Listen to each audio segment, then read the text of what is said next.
امریکی صدر Donald Trump نے اسرائیلی وزیراعظم نیتن کے ساتھ پریس کانفرنس کرتے ہوئے غزہ امن معاہدے کا اعلان کیا اور کہا کہ اس پر تمام مسلم اور عرب ممالک نے اتفاق کیا۔ امریکی صدر ڈونلڈ ٹرمپ کی غزہ کی جنگ بندی کے لیے مجوزہ 20 نکات کی تفصیلات بھی سامنے آ گئی۔ اس منصوبے کی تفصیلات غزہ جنگ بندی کے لیے ٹرمپ کے مجوزہ 20 نکات امریکی اخبار واشنگٹن پوسٹ کی 2 حکومتوں کے حکام کی تصدیق سے تیار کی گئی ہیں۔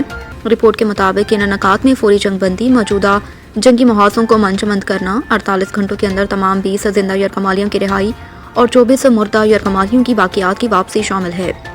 مجوزہ معاہدے کے تحت تمام موقفیوں کی رہائی کے بعد اسرائیل 250 عمر قید کی فلسطینی قیادیوں کے ساتھ 7 اکتوبر 2023 کے بعد گرفتار کیے گئے 1700 غزہ کے شہریوں کو بھی رہا کر دے گا، جن میں خواتین اور بچے بھی شامل ہیں۔ اس کے علاوہ مجوزہ معاہدے میں حماس کے تمام جارحانہ ہتھیار تباہ کرنا، ہتھیار ڈالنے والے حماس جنگجوؤں کو عام معافی دینے جو غزہ سے جانا چاہیے، ان حماس ارکان کو محفوظ راستے فراہم کیا جانا بھی شامل ہے۔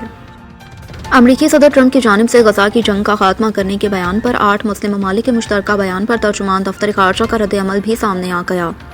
بیان دینے والے 8 ممالک میں پاکستان، اردن، UAE، انڈونیشیا، ترکیہ، سعودی عربیہ، مصر اور قطر شامل۔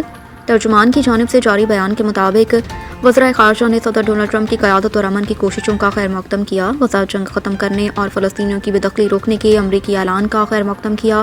امریکی صدر کے 20 نکاتی امن منصوبے سے غزہ میں جنگ بندی ممکن ہوگی۔ وزرائے خارجہ نے امریکہ کے ساتھ امن کے لیے شراکت داری پر زور دیا اور خطے میں امن، سلامتی اور استحکام کے عزم کا اعادہ کیا۔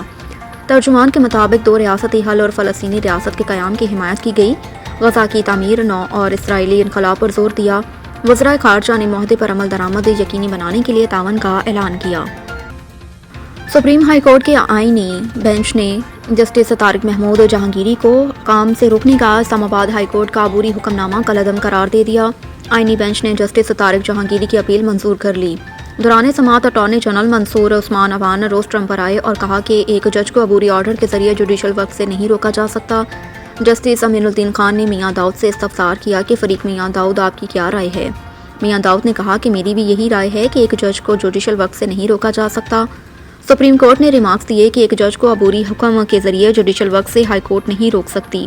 منیر ملک نے کہا کہ میں آئینی بینچ کی گزشتہ عدالتی حکم نامے کے حوالہ دینا چاہتا ہوں۔ لکھا گیا رٹ قابل سماعت ہے۔ میری رائے میں ایک جج کے خلاف کارروائی سپریم جوڈیشل کونسل ہی کر سکتا ہے۔ ملک اسد علی کیس میں یہ نہیں کہا گیا کہ ہائی کورٹ میں رٹ قابل سماعت ہے۔ یہ تاثر نہیں جانا چاہیے کہ ہم نے تسلیم کیا کہ ہائی کورٹ میں رٹ ہو سکتی ہے۔ ایشیائی ترقیاتی بینک نے ایشیائی ترقیاتی آؤٹ لک رپورٹ جاری کر دی۔ ایشیائی ترقیاتی بینک کی رپورٹ میں کہا گیا کہ پاکستان کی معیشت درمیانی مدت میں ترقی کی راہ پر گامزن ہے۔ مالی سال 2026 میں GDP گروتھ 3% رہنے کا امکان، جبکہ پالیسی ریفارمرز اور استحکام سے معیشت میں بہتری جا رہی ہے۔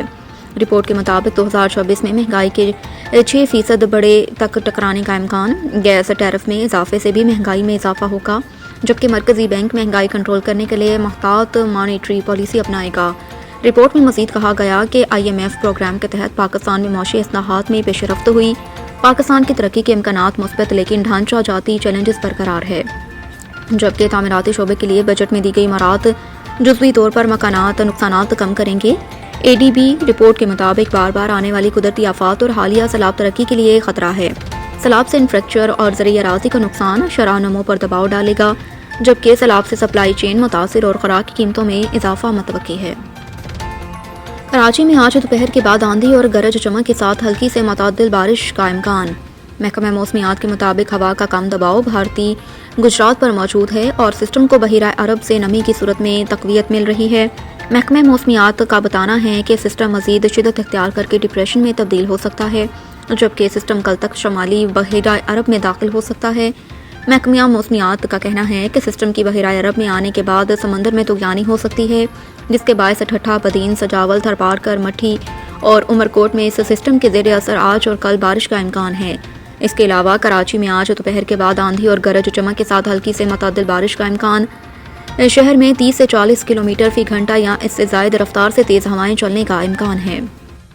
پاکستان کرکٹ بورڈ PCB نے جنوبی افریقہ کے خلاف ٹیسٹ سیریز کے لیے 18 رکنی قومی اسکواڈ کا اعلان کر دیا۔